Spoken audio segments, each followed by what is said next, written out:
Lu tahu nggak, ada satu anak muda yang udah ditakdirkan buat ngubah sejarah dunia, dan dia bener-bener lakuin itu. Dia bukan cuma penakluk kota, tapi penakluk peradaban. Namanya Muhammad Al-Fatih. Tahun 30 Maret 1432, di kota Edirne, ibu kota Kekaisaran Utsmani, lahir seorang bayi bernama Muhammad Al-Fatih yang kelak bikin dunia berguncang. Sejak kecil, dia bukan dibesarkan dengan kemewahan, tapi dengan visi besar. Gurunya, Syekh Aksemseddin, terus menanamkan satu kalimat di kepalanya. Suatu hari, kau akan menaklukkan Konstantinopel, kota yang dijanjikan Rasulullah kepada umat Islam. Dan kalimat itu bukan sekadar doa, itu jadi obsesi. Muhammad tumbuh dengan disiplin keras. Di umur 8 tahun, dia udah hafal Al-Quran. Di umur 12, dia belajar strategi perang, matematika, fisika, dan filosofi Yunani.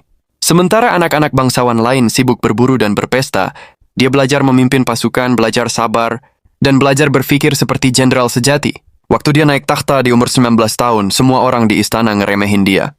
Sultan muda katanya. Belum siap katanya. Tapi mereka salah besar.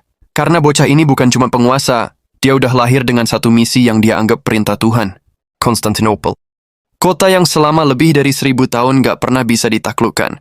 Bentengnya setebal 5 meter, 3 lapis, panjangnya puluhan kilometer. Laut di depannya dijaga rantai baja raksasa. Pasukannya dilatih dari generasi ke generasi. Puluhan kali pasukan Islam nyoba masuk, dan semuanya gagal. Tapi Al-Fatih nggak kayak penakluk lain. Dia nggak cuma berperang pakai pedang, tapi pakai akal. Dia mulai mempersiapkan segalanya dengan teliti. Dari logistik, senjata, sampai moral tentaranya. Dia pesan meriam terbesar di dunia waktu itu, Basilika, yang bisa ngelontarin peluru batu seberat 1,5 ton. Dia bangun benteng baru di tepi Bosporus buat motong jalur bantuan Romawi. Dan dia udah ngumpulin pasukan 80.000 orang, siap ngelawan kekuatan yang udah bertahan 1000 tahun. April 1453. Pengepungan Konstantinopel dimulai. Meriam-meriam raksasa meledak tiap hari, tapi tembok kota tetap berdiri. Pasukan Bizantium bertahan mati-matian, sementara laut mereka dilindungi rantai baja yang bikin kapal Utsmani nggak bisa masuk. Sampai akhirnya Al-Fatih ngelakuin hal yang bikin dunia bengong. Dia nyuruh tentaranya angkut kapal lewat darat.